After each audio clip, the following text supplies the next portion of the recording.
Welcome to episode 2 of RoleTalk. So this week we're going to be talking about community in the digital space. In particular, certainly from my side of things, I'd love to discuss kind of how it's helping and enhancing the job market and supporting job seekers there. But we'll also dive into the journeys that these awesome women who are allowed to introduce themselves, to be honest with you. But we've got Alina, we've got Chima, we've got Areej here. And we'll be talking all things community in the digital space. So what I'll do is I'll let you introduce yourselves. I think you'll do yourselves far more justice. So yeah, in no particular order. Areej. I can start. Oh, okay. You go first.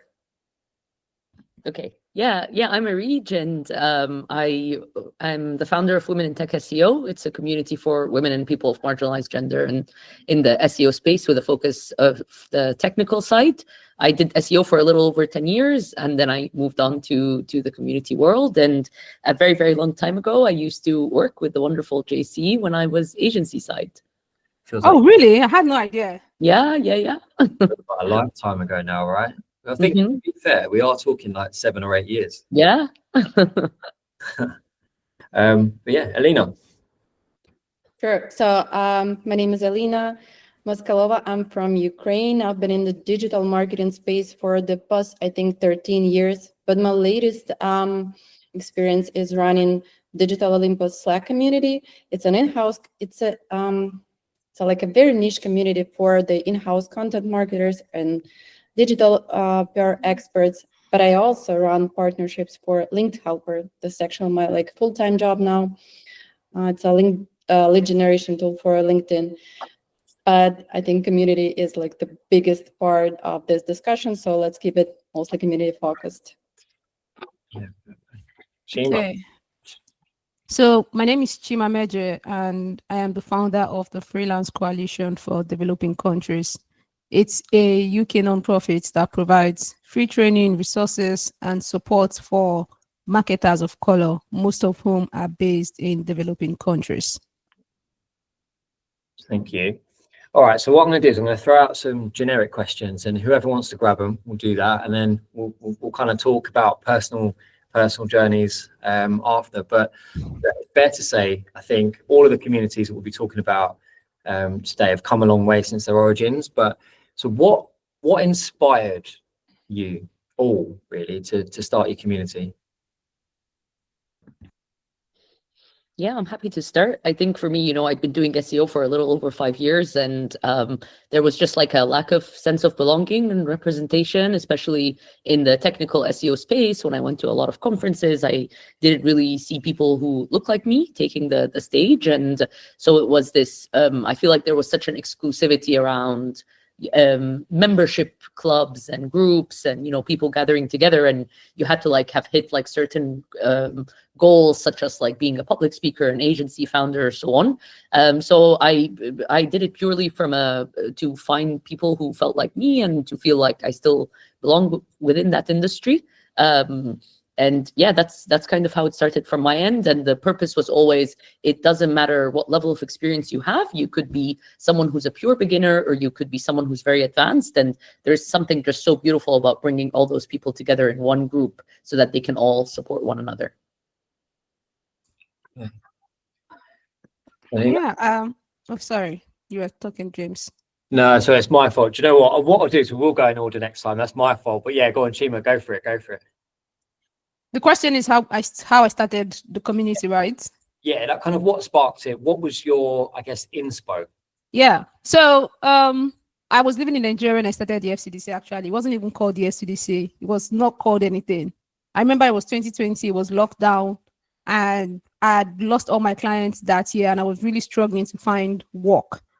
And then I got 3 mentors. All of them played different roles, but suffice to say that they all helped me to earn $600. $600 might not sound like a lot of money, but when you've gone through 6 months without work, that first 600 felt like a lot of money. And the first thing I remember thinking was, oh my God, mentorship is so important, and I need to spread this out to other people. George Floyd had died a couple of months. Many white people were feeling guilt. I knew that if I created something that could tap into that, we would have a lot of people signing up for mentorship. And I was right. So I created a spreadsheet, put it on LinkedIn. We had 150 people sign up to mentor, 150 people sign up to receive mentorship. And that was how the FCDC actually started. It started on a spreadsheet on LinkedIn. Sadly, in the wake of George Floyd's death, to tap into that gap of providing mentorship. At the time, I remember mentorship, you needed to pay like 5K, 6K, 10K to get a coach. We bridged that gap by offering that same coaching for free. Yeah. And I can see that it's been working as well. I mean, there's people that you've helped to get into roles that you can see all over LinkedIn now. So yeah. Yeah, that was actually where the real FCDC actually started. So the reason we decided to found the FCDC, I moved to the UK in 2022, and we founded the FCDC because we did a mentorship and we put Tech SEO for the first time. And 90% of the people who signed up to receive mentorship in Tech SEO assumed that Tech SEO meant doing SEO for a tech company. I know. They had no idea what Tech SEO is. And I was just flabbergasted, because I realized that why most of them are doing content is because there is a easier entry to content marketing. I'm self-taught. Almost everybody I know who came from a developing country is also self-taught. But with Tech SEO, most people need to follow a route. You need to take a course. You need to know what you're doing. All those stuff. It's more of a structured learning. And then I reached out to Aleda. I was like, Aleda, look, I just saw this. What can we do? And Alida was like, anything you want to do, count me in. And she created our first program. We registered the FCDC, and that was when we became a structured organization. Nice. And yeah, it's gone from strength to strength. But yeah, Alina, what was the starting point for you? All right, so our goals were not as pure as you guys had. And by the way, Alida is so cool. I mean, I love the energy around her. I think everyone who surrounds her, they're like, I don't know, get this energy level inside of them. So anyway, so first of all, that was not my idea to start the community. Moreover, I was a bit skeptical about it because there are so many of them at that time, and there were so many similar of them at that time. And I was like, who needs another one? But okay, so the reason why we started it is because we had an internal need. At that time, Digital Olympus was a link building agency, and a part of the job was to onboard new partners every single month. And we tracked that. So for example, we would onboard 10 new companies, and then we would lose 5, 6. So that was like a huge financial loss for us. And it's not like you always collaborate, like on a monthly basis, collaborate with the same company. Sometimes you return to it like in 6 months. And by that time, they either forget about you or your contact changes. Various reasons. The result was the same. We would lose a lot. We learned how to scale, and we needed to learn how to keep those communications and connections alive. And that's why the Digital Olympus Slack started, because we had this internal need. But we also thought that, okay, how can we bring more value to our existing partners? By creating this network. And that's how it all began. So we needed to stay in touch. We wanted to provide additional value. And that was quite easy because by that time, many people knew Digital Olympus. They wanted to collaborate with us. They knew we had this reputation, that we would provide everything. Whatever we do, it was quality work. And everyone wanted to be a part of this. So yeah, purely internal need at that time. So in terms of kind of job seekers, like how has your community helped? And to be fair, like I say, you've touched upon it already. So clearly your community has helped people to find opportunities and jobs and access to mentors and people that they wouldn't have. But would you say that's now a big part of the community, or actually do you think that's something that needs to be grown a lot more and something you're working on? Or did you see it quite early on and it's just been a natural thing? So I'll go first for this. And I'll say that at the core, the reason why I founded the FCDC is to put money in the pockets of people of color. Everything we do is geared towards that goal. Put money in their pockets. Finding a job, for them, mentorship, everything we do is geared towards that. So the whole goal of mentorship initially was to help them to upskill, but that was actually secondary. Primary is that when they upskill, they become more confident. And when they're more confident, they can now punch above their weight rather than trying to go for roles that are beneath them because they are too afraid to go for those roles that they're worthy of. So mentorship helped to actually close that gap in here, in their mind. And that gave them the confidence to start applying for higher paying roles. That is one side of how mentorship helps with that. On the other side, we run the cohorts. We started with the Tech SEO cohort with Aleda. Me and Aleda worked together, and we helped all 10 of them in the cohorts to find roles. Many of them are employed right now, went from living in poverty to earning thousands in USD because we always prioritize roles in the US and the UK where the market is strong. So in terms of if that is something that needs to be grown out, absolutely. What I would love to see is where many of the companies that talk about wanting to hire more diverse talent are more intentional about it. You know, they come to us. There's only one company that does that right now. I'm not going to call his name because he wants to remain a silent person in the background. He has taken more than 10 interns from the FCDC so far. He literally uses the FCDC as a pipeline to hiring new talent. You will not find a more diverse digital agency than his. And that's because he has been intentional, you know, is that we train these people, but there needs to be somewhere for them to go and implement what they're learning, but also to earn a good wage. Those two things have to be equal. So that is the barrier. The gap is that we can train as many people as companies would want, but there needs to be somewhere for them to go. And that is the problem that we're still facing, is finding them paid roles, because what we often see is that many of these companies, in their mind, they don't think they should be paying fair compensation if somebody does not live in the US or in the UK. And I'm constantly like battling with them to pay fair compensation. And that has to be the thing that I think needs to be solved for. How do we get more digital agencies, more companies to see that talent outside the US, UK is just as good, if not even better, in my opinion, because they work harder than hiring here. You know, that has to be the gap for me that I think has to be closed with creating more job opportunities for people of color that live outside the Western world. Yeah, I agree. I actually noticed something very similar in our community, but since we have a lot of people from Asia, from Asian countries, they usually come to my DMs and they, you know, like they see other people, other marketers, and they understand, okay, they're from Europe, mostly from Europe, and their salaries are quite higher, but then their job roles are the same. And most likely, like you mentioned, they most likely do more. And I feel like helping them, but due to different security reasons, they rarely share this in public, that they would like to change their roles. They come to me and say, hey, Alina, what can you recommend to me? I always ask them about their salary expectations and how much they make now. And I'm like, hey, dude, you have to look for another job because this is like a slavery. And I don't understand why with their scope of job, this feels really insane. And I usually recommend them something and send them to our James. Yeah. I was about to say. Well, because I feel this is not fair to them.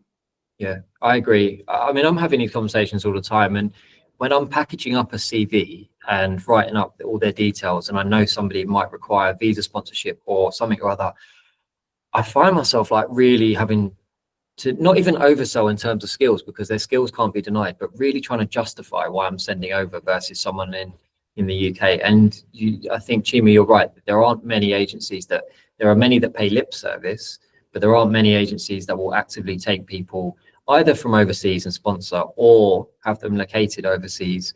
You know, I've got a guy called Kelvin in Ghana. Big shout out to him. He'll probably watch this, and he helps me out. And he's amazing, by the way. He's like, of all the people I've had working with me with Frontier, he's on it. Like that guy matches my energy and more. Like, he's literally messaging me in the dead of night telling me about people he's found, and like most people would find that annoying, but this is me. Like, that's how I operate, but I annoy other people like that. So I agree. Like, it's a tough one, because I think a lot of people end up thinking that it's logistically more difficult to take people on like that, but then equally they undervalue what they're bringing. So yeah, but yeah, no, fair enough. I think that's like a wider podcast in its own right, actually. I think we should have you guys back. And actually, back in the day, I think we did one, didn't we, Chima? I think we did one on back in the day on Spotify. I think we were talking about with Reggie as well. Yeah. We spoke about it. But yeah, I think it is a wider problem. There are actually a few businesses that have cropped up, or I say businesses, like organizations, like MyGreets is one. I don't know if you've come across that. If not, I'll share it after. But the founder there is doing a good job in developing and training the members to better position themselves in order to get sponsorship and things like that, which is a problem in its own right, really, that they had to create something to position and sell themselves beyond their skills just to get a role in the UK. But yeah. Oh, send that to me after. I know we have somebody in the community right now that has like less than 60 days and they are literally trying to find visa sponsorship. So please send that to me after and I'll push it to them. Yeah, no worries. I will do. I'll put it in here after. They're called MyGreets, but really nice lady, actually. I'll introduce you to her, Chima. Actually, I should have thought of that, because I feel like there's a lot there you guys could do together. Okay, so moving on to building and scaling it. So obviously the early days were the exciting days, right? Can you remember getting those first 100 or like those first 200, thinking, we're making moves here? Now, obviously looking back, that's small numbers, right? But do you remember what it was like at the time and how it felt and how you got them? Like, Areej, like, what was that like for you with Women in Tech? So I remember back in the day, that was just after Verve, right? Or maybe. Yeah, it was towards the end of Verve. Yeah. I think I missed those times, honestly. It was a lot more, it was so much easier to talk to everyone and know what's happening. And even now with some of our conferences, I remember like the very first conference we held where I could literally speak to each and every single person. And now I don't even get the chance to do that. So I do miss those times. I think it was very exciting. I probably would have never envisioned for it to grow to this scale. And I still find that really hard to believe. But something that I am very conscious of is just always remembering that like members come first. And it's really important to make sure that we're always there listening to our members, getting feedback, seeing what folks need, what kind of initiatives are working, what isn't working. Because I feel like, once you grow to this scale of like a couple, like 10,000 people and more, it's very easy to forget about that and kind of focus on just like the actual scale of the business, as opposed to, and there would be no community without its members. And so it's the importance of always prioritizing them and seeing what it is that they want. Yeah, fair. Alina, can you remember the early days of setting it all up and how you got it was actually really easy. We had absolutely no rules. We had no standards, and anyone could join. So for now, we have certain requirements as to who can join. Person has to be employed with the well-established company. Well, we have like lower requirements for B2C or for B2C, but for B2B, you have to come from a very good company and you have to have their corporate email address. So this helps us control things. This helps us like with the security. So yeah, that's the rule. But back in the days, Gmails, freelancers, whatever, you could join. So anyone could join. And it was easy. Everyone wanted to be there. At that time, we had, I think like 1,400 partners. So we would invite everyone, it was like that. And even now I experimented with the channel, like very close channel, one single channel where I would invite just guests, not members, but guests without any requirements. 1 week, 200 members. Wow. But when you have strict requirements, it's not as easy. Like I feel like it's more exciting now to get to a certain milestone than it was before, because it wasn't challenging. It's still not challenging to onboard those people, but then they don't meet our quality standards. Okay, maybe not the qualities, but we have different missions, and Yeah, fair. we don't want that anymore. Yeah. Yeah, fair enough. I think for us, from day one, the FCDC was always going to be for people of color only, at least on the membership side. So from day one, you had to have LinkedIn and you had to have your face on your LinkedIn so that we could verify if you were actually a person of color. And you had to work in digital marketing. So that kind of kept us, will I say, focused on who could get in. But to be honest, getting the first even 100 or 1,000 people wasn't even hard, if I'm being honest, because there was already a need for that. There was a need for a space for people of colors. I said colors, for people of color to come together. You know, that did not exist anywhere, at least not for marketers. So it was like the moment I set it up and I started getting like backing from, will I say, quote unquote, SEO influencers, you know, who were sharing it, who were contributing. The first 1,000, 2,000, 3,000 wasn't hard. I think it was when we got to 3,000, and that was where I kind of like, will I use the word plateaued? Because I don't know what happened. It just kind of plateaued in terms of membership growth. And it kind of got a little bit more harder to attract new members that we are trying to target, because a lot of our members are based in Nigeria, and I'm trying to move us away towards bringing in more people from India, Pakistan, the Philippines, where you have a big marketing community. So that is something we are still trying to figure out. But I would say it wasn't hard getting to the first 3,000 people. What was hard, in my opinion, was keeping spam away, was providing value that would put money in people's pockets, and also finding the opportunities that would have the biggest impact. Like Areej said, I think that is the thing. It becomes harder as the group grows bigger, because now we spend more time reviewing applications for everything versus before, when I could just do it in like an hour. On that, right? Because a few of you have said about kind of early days, less rules, less regulations. Did you ever come across any issues with that? If there was no barrier to entry, did you ever find that there were members that, I don't want to say James, yeah. Let me just say this here. I don't know, there was a period somebody who was white got into the FCDC and commented on Slack. What? And we did not know how to navigate it, because the whole community, like 4,000 people, were just in Slack, like, what's going on here? Why is there a white guy in our Slack group? Yeah. So that's actually happened a couple of times where we had issue with verification. And we don't really talk about this publicly, but the issue we have with verification is that sometimes it's not easy for us to verify if somebody is a person of color just by looking at their LinkedIn picture. And then we have to message them to ask them, are you a person of color or are you white? That is never an easy conversation to have. So I would say that's like the only verification issue we have for such a very delicate and niche community like ours around verification.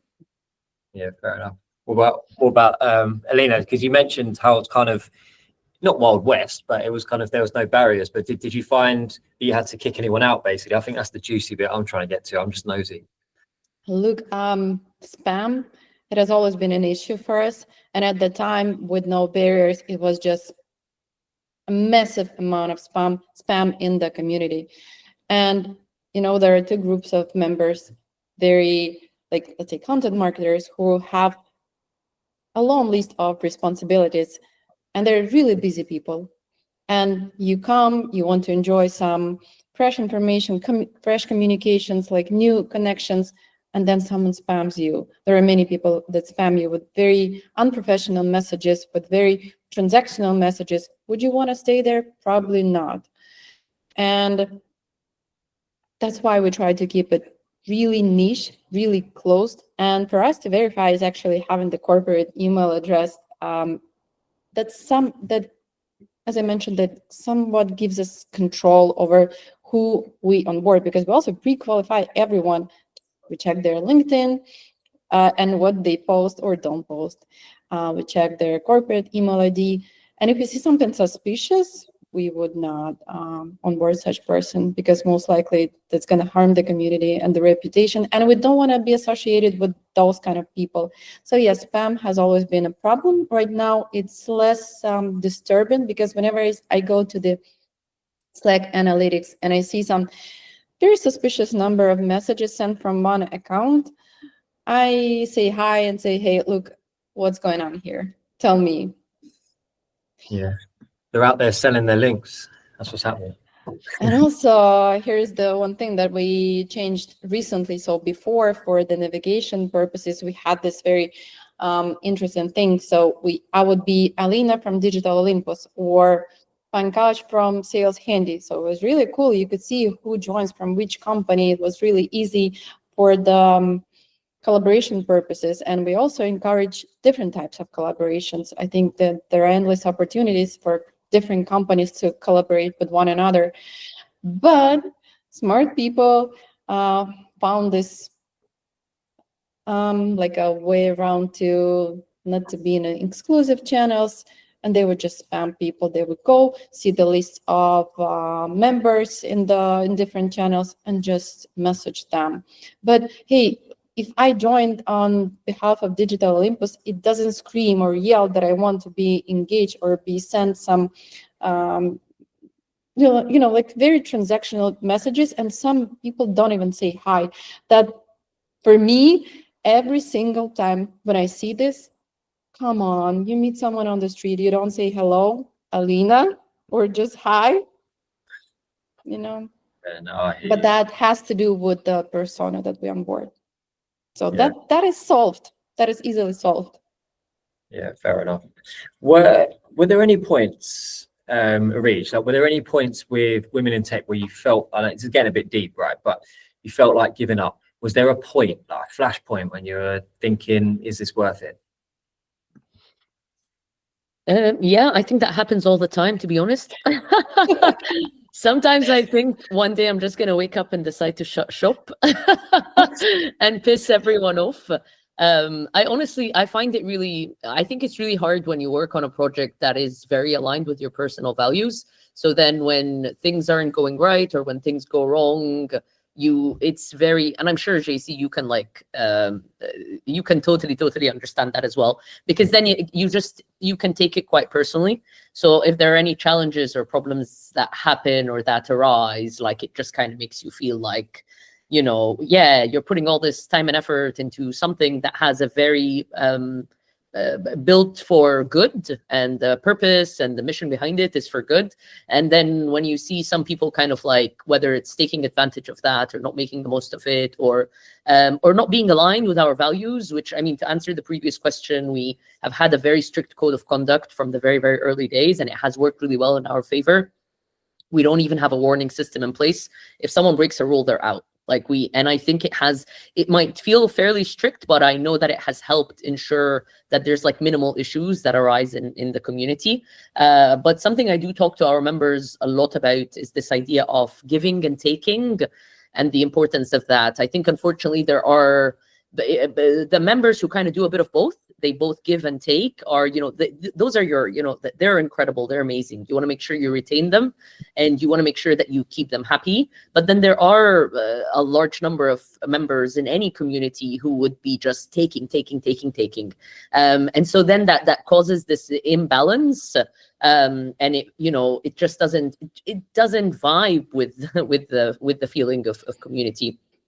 So yeah, I think there's definitely things that happen here and there that can feel, it's very hard in general as like a community builder, especially one who's working for something that they built from the ground up and they're very passionate about.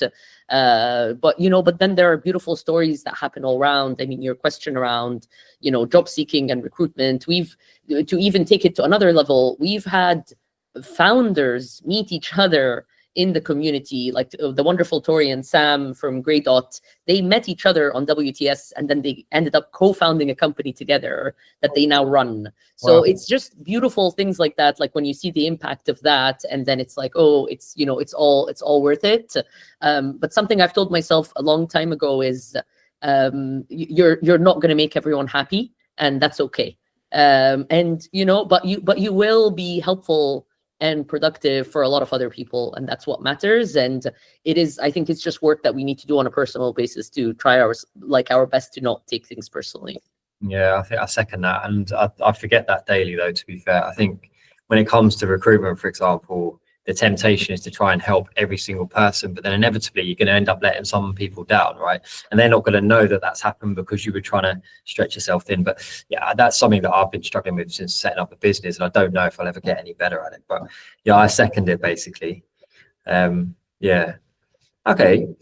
Well, all right. So what I'm going to do is I'm going to ask each of you some individual questions, kind of based on your communities, and to be fair, proportion of which we've already covered. But Areej, starting with you, right? So you literally wrote the book on community, right? You literally wrote a book called Community Building for Digital. So was there a point writing that actually surprised you? Like it wasn't part of the plan, but you were writing it, and yeah.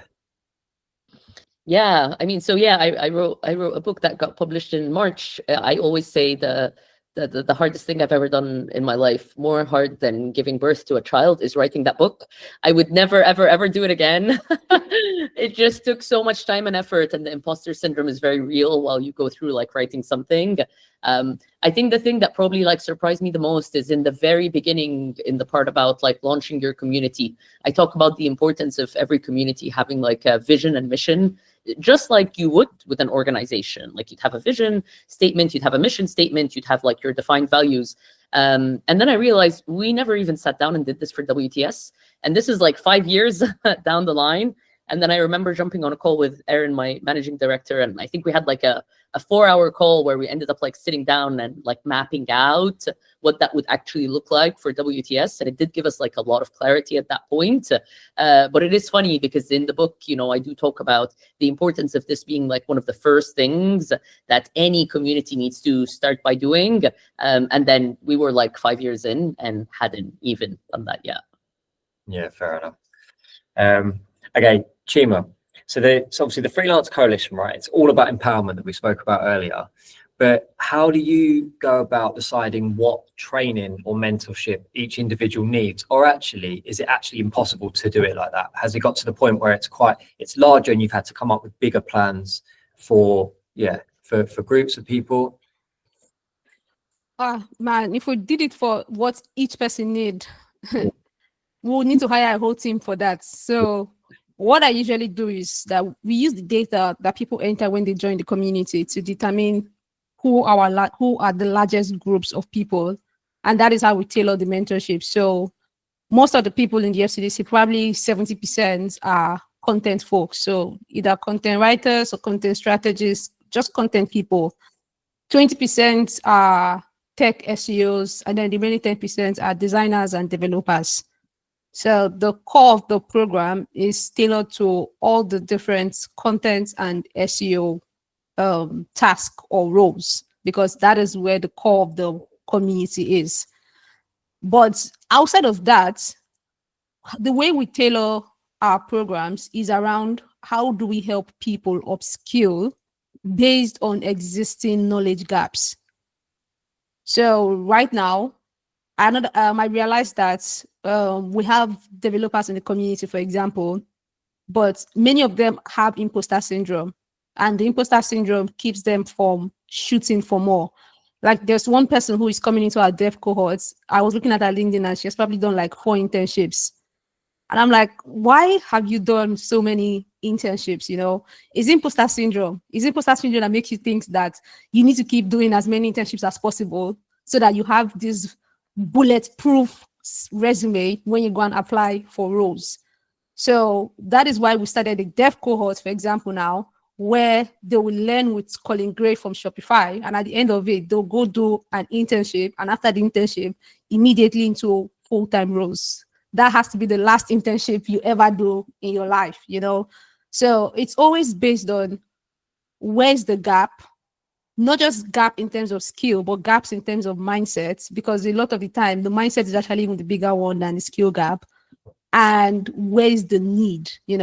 If we notice that a lot of our community members are saying that they want courses around AI, that tells us that they are trying to upskill there. And that tells us that next year, the next cohort that we do is going to be an AI cohort, because we're starting to get a lot of requests for that. So it's always based on what people are asking for in channel. Surprisingly enough, I read many people are asking for your book. I didn't even get to keep a copy, because the last one I kept, somebody came with puppy dog eyes and asked for it, and I'll I had give to you give one it to next them. week in Moscow. So it made me realize that in the community, there are many of them that are trying to diversify, and they want to understand how community works as a means to doing that. So that was why I put on your comment, Areej, that you need to do a masterclass on running events, because that's another need that I'm starting to see. Almost everybody I speak to who runs events, their events are not profitable. So for us, just to sum it up, it's always based on what are people asking for in Slack, because Slack is where we get all our feedback. And then by social listening, we use that to build either new mentorship routes, new cohort programs with a direct route to full-time roles, or we organize webinar trainings for that. Fair play. Yes. Yeah, that was a bit that, to be honest, when we were speaking, just the sheer size of it often blew my mind as to how you could, because the success you've had with placing people in roles as well, like that must take so much work in addition to your full-time role. So that was a bit that I want to quit every day. I'm not even kidding. Every weekend, because I do Monday to Friday MOS, and then Saturday, Sunday, FCDC. Every weekend, I want to shut it down. So I'm not a martyr, I'm not a saint. I'm annoyed all the time. Just full disclosure, put it out there. Yeah, fair enough. That should be your tagline. Alina, so Slack, right? Obviously, Slack, pretty popular platform to be using, but how do you maintain, or certainly how do you look to encourage the engagement and interaction? And is that kind of part of what you do while managing it? Are you sat there thinking about the initiatives and the ways that you're going to keep people engaged, or is it more of an organic community that you kind of not leave to its devices clearly, but you know what I mean? Slack is great. It's even better if it's a paid option, because if it's not, then all of the traction, all of the engagement that you get, it just vanishes over like in 90 days, I think now. It used to be like 30 days, but Slack is generous and they put like 90 days. So yes, Slack is a great platform. But some time ago, we actually tracked and kept an eye on, and I even reported on the engagement level. We tried to increase it. But at some point, the realization came that, okay, that's just a different sort of a community, and people mostly communicate in direct messages. That was the first realization. And the second one, when you grow, it comes organically. People start talking. For some reason, I don't know, either it's because I don't think we have so many rules, but I think we have like kind of strict rules. And people come to my DMs and ask, hey, can I pose this question? Of course, like this is something that you're here for, but sometimes they need my permission and they ask me, and I'm like, hey, go and ask everyone. There are so many people, there are so many marketers that actually are practicing this, and you're asking me while I'm mostly running the community, and you're asking me lots of SEO related questions. So engagement, so there are a couple of problems. People are, I don't know, they feel shy to talk. They communicate in direct messages mostly, but sometimes, so the hot topic, when there is a hot topic, everyone discusses it. So it's whatever is on LinkedIn, you'll most likely see in our community as well. So AI, like everything is around AI. So I used to try AMA sessions, but at the time I invited people from Ahrefs, SEMrush, Indeed, from Wix, Surfer SEO, For me, they're like big stars. Oh, okay, not stars, they're just people, but I mean, like, they're big in terms of their experience and the tools that they're either running or a part of. But while I saw that everyone was looking at the questions and answers, but they're not engaging enough, so I just dropped it because I invested too much time in that. And those people came for different reasons there. But now it's actually picking up, especially now that we're discussing digital PR. And what's exclusive about it is that it's not like when you go on LinkedIn and everyone is bragging about their results and, hey, I got this link or this. No, it's actually more. It's an in-depth results. Like every decision is based on, every step is based on a certain decision or logic, and my team discusses it in details. So right now engagement is better. You have to supply the demand. Digital PR, AI, you've got the engagement. Like they're active with it. Tools, so whatever helps them with their productivity or SEO purposes, you give them that, and they discuss it. Honestly, I have to agree with you on that. It's that demand thing. With I'm doing a AI automations party at Brighton SEO in September, and I've been doing smaller meetups before, but I have never had a situation where I'm having to now curtail our outreach for sponsors, because almost every person I'm asking is saying yes to being a sponsor, and that's because the topic is AI. There is an insatiable demand for anything related to AI. Insatiable. I feel like whenever you look at the description or title tag of any website, I feel like everyone just put AI. Whether it's relevant or not, you see AI everywhere. But anyway, it's not the topic, but it creates, the demand is there, so the engagement is also there. But yeah, with the type of people that we have now, the majority of them, not everyone, but the majority, yeah, you kind of have to put an effort to create that engagement. Fair enough. Something I was going to ask, actually, something just came to mind.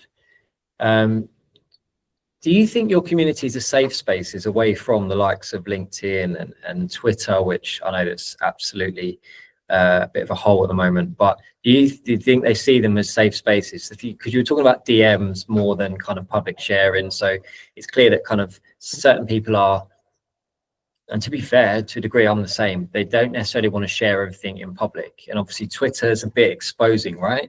Particularly the way it started to go. So yeah, what do you guys think about that?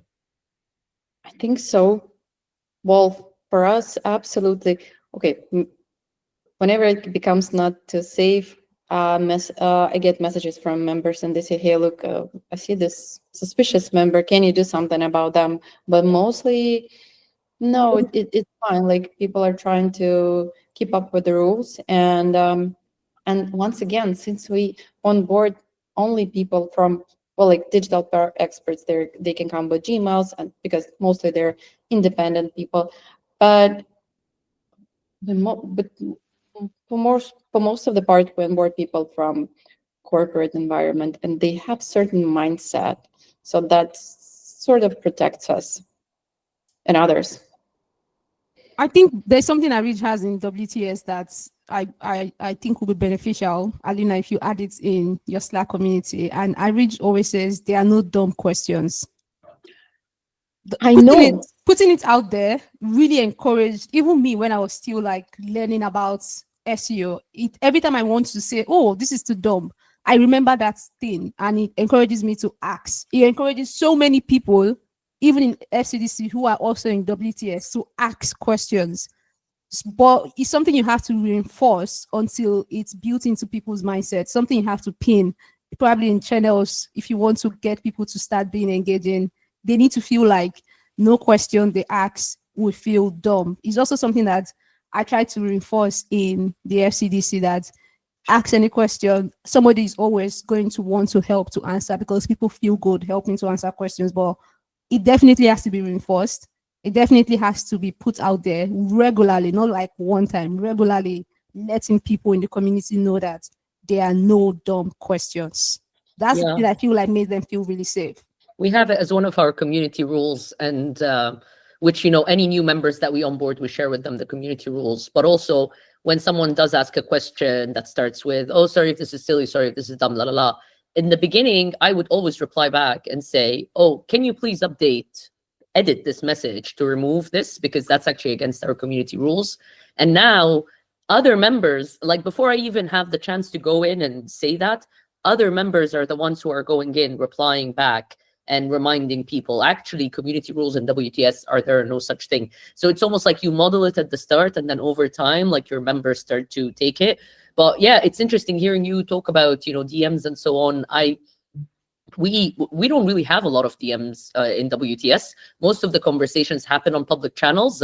We do also, we are against like unsolicited DMs is one of our rules. So you need to make sure that you check in with a person before that you can go ahead and DM them as well. So that kind of like limits anyone who may be trying to like sell something or so on. But in general, JC, like back to your original question, I think any closed space will always be regarded as more safe than any open space like social media.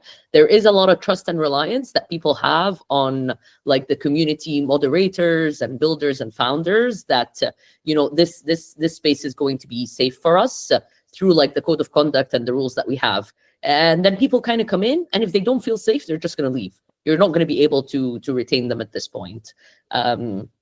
But yeah, this is, I was so curious if I can, because I feel like you asked each one of us a question. There is a question that I would love to ask you, James, if that's okay.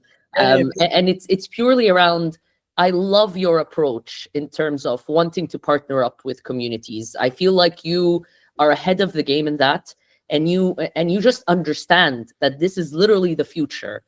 With a lot of people so active in community now, both from finding employees, finding potential employers, and so on, you're just taking it to that next level of making sure you're partnering up with communities.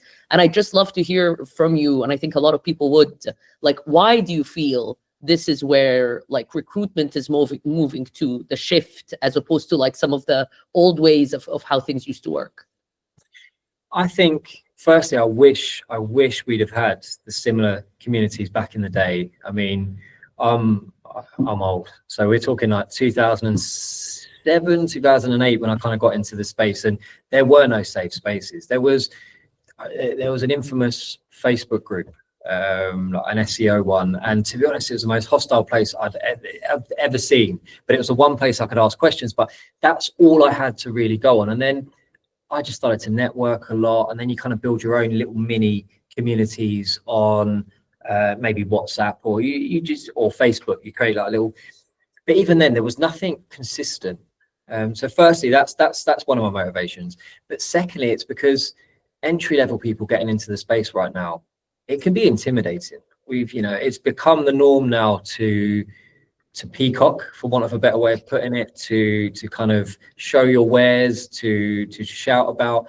And you know what, I get it, but to an entry-level person, that's very intimidating. So I think it's important that they've got spaces that they can go to look up to people, because it can seem, just from speaking to a lot of entry-level, like, you know what I mean, like people kind of 6 months to a year, it might not necessarily be the reality in general, but their reality is that people above them have no time for them, because they're understandably focused on their own roles, their own kind of promoting themselves, etc. So they don't feel comfortable to reach out to people.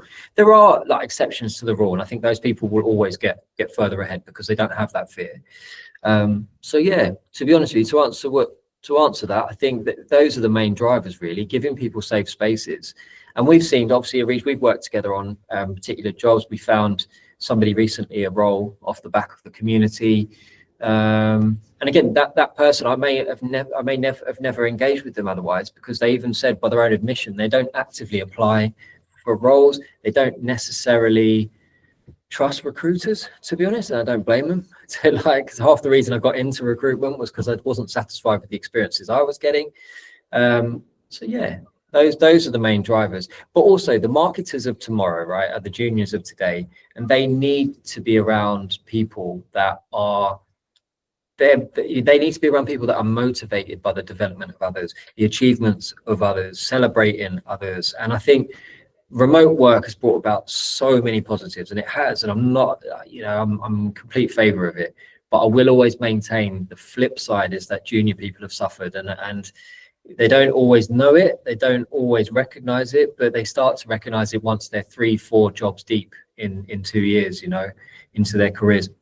So I think, again, these communities help people to feel less isolated if they're working fully remotely, because I can't imagine what it must have been like. I mean, my first jobs, I don't think I'd have lasted if I was fully remote, just because of the habits I had. And you'll know all about them, Areej, to be honest, back in the day, like working together, like, you develop, don't you? And I think, again, the remote working works in so many ways, but that's where it's kind of, it falls short, and these communities help. Certainly the communities that you've all built, really. So yeah, and I think it also shows a lot of initiative for people who actively join these communities. Like, that says a lot about them. I look at some of the folks that join Chima's mentorship cohorts and a lot of the training cohorts, showing how much people want to learn. I think is just shows so much more than your typical CV or job application or so on. Like, those folks have so much initiative. They want to learn, they want to grow, and they're putting themselves in communities in order to like progress there. Yeah, no, I agree. And like you say, I mean, you said yourself, like, there have been co-founders that have met in your community, for example, and that's precisely why I think it's really important with recruitment, to be honest with you. And to be fair, let's be honest, on a basic level, on a selfish level, it means that I have access to great marketers, right? So there is that, and I don't want to pretend otherwise, but beyond that, no, it was more about the fact that I can refer people that I speak to solid, safe places now, and I do all the time. So I'll always be recommending each of your kind of communities as a solution, whereas before I kind of felt a little bit helpless for them. If you're speaking to people and they're struggling to find a role, but you know that it's partly down to confidence, it's partly down to, it's not a lack of intelligence, it's not a lack of spark, it's just a lack of access to people that can help and mentor them properly. So yeah, those are the primary reasons, really. Good question though, to be fair. Caught me on the hop, but yeah, I've never really thought about it before, but yeah, those would be my primary reasons. John, super conscious of the time, right? So what I'm going to do is I'm going to end on a contentious question. So the majority of online communities fizzle out in 3 to 6 months. Do you reckon that's true or not? True. Yeah, that's what I see anyway. I did not know this, honestly. I did not know this. Yeah, that's what I'm seeing. I mean, the amount of Slack groups I get invited to and I forget to log into for a couple of months, go back to, and it's gone. You know what? I think I just realized actually, yes, there's a couple of them that I joined in and it just fizzled with no interaction and everybody just left one by one. And I would say some of them, the big reason why they fizzle out is spam. Spam is the #1 enemy of communities, at least from some of them that I've seen that just did not work. Another one is that they did not understand how much work community requires. This is another one I've seen.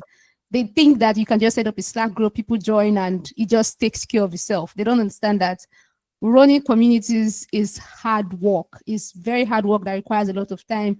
And when you have a full-time job, on top of that, obviously you're going to prioritize your full-time job. And that's what happens when you just can't. It's not about passion. Passion is not enough to run something, When you just can't, you can't. So a lot of the places I've been in where the founders had great intentions but fizzled out was that they had full-time jobs. They didn't understand that running communities was going to take up so much time, and they prioritized their full-time jobs, as they should. And the third one that I have seen is that the founders did not really have a clear idea of the problem they wanted to solve with community. Many times, whether they admit this or not, the reasons for founding the communities is a selfish reason, Sometimes it's even to feed ego, because they think that, oh, they can bring people and they can achieve this X or X goal. But then they realize that engaging people is hard as fuck. Like what Areej or what Alina was saying, that it's usually like 1-2% of people in communities that are actually doing all this work of engaging people, and the rest of the people are just there to take. getting communities to be active to give you that result that you think you were going to get when you founded it is hard work. And when they see how much hard work is going to be to reap that reward they thought they were going to get, they realize that this is not worth the effort. For me, these are the big reasons, at least drawing from the experiences of communities that I've been in and then just fizzled out. This is why they fizzled out. We had the situation when we had before any rules, and then we set up some rules and deactivated the majority of accounts because they didn't match our requirements. And two ex-members started their own communities. They used our brand name to outreach those deactivated accounts. Guess what? It didn't last long. Like, it didn't last at all. So they thought that, okay, we'll just start it and just, but okay, that's not just starting, that's also managing. It's a full-time job and huge time investment. I'm not even starting to say about the mental health issues when you run all that stuff, but yes. Yeah, no, I agree. I'd love to run one. I think about it all the time, but I think I would be the worst person on the planet to do it because it just wouldn't be maintained. But yeah, no, there's just, the reason I asked is just if I were to just check now on the amount of emails I've had where so-and-so invites you to this group and that group, and then by the time you actually get round to going in there, there's like 2 people in there and no conversation. And I get why they do it. It makes sense. But no, I think you guys are testament to the fact that it takes work and it can easily fizzle out. Well, do you know what? That brings us to exactly an hour. So honestly, thank you so much. And actually, I think there's going to be a lot in here for Ella, the lady that edits my stuff. She's gonna be hard pushed to edit out things here. So some solid. Good luck. Yeah. Good luck, Ella. yeah. But I'll send you the footage after anyway, so you have the raw footage. But I'll send you clips and stuff. Feel free. Please don't feel pressure like you have to use and stuff. But you know, if you want to, it's there. But otherwise, honestly, I really appreciate you for this. This has been great. It's been really, really good chat. Thanks for having us, and thanks for all the support, like for WTS, and I know for lots of for me too. Thank you so much. Really appreciate you. Yeah, no, honestly, I think it's a no-brainer for me because, like I say, firstly, it's where the best marketers are, but secondly, it's that safe space, and by doing that, you're stopping people leaving the industry. Because this is going to be a post. I'm going to put out a post in the next couple of weeks, but people don't talk about it. There's a lot of people leaving our industry. Yes. Very quietly. Content marketing, digital PR, it's used to be the hot channel, for example. Used to be what everyone wanted to do. Now I'm reaching out to people that I've known for years that have said to me, nah, I want out. And now you've got juniors doing the same, SEO the same, and I do think that's just because they've not had the right mentorship. Not to want to bash remote working again, because it's not what I'm about. I work mostly remote, but I do think there are some people that have suffered as a result. So yeah. All right then. Well, thanks again. Enjoy the rest of your day. Thank you. Speak soon. Awesome. See you later. Bye.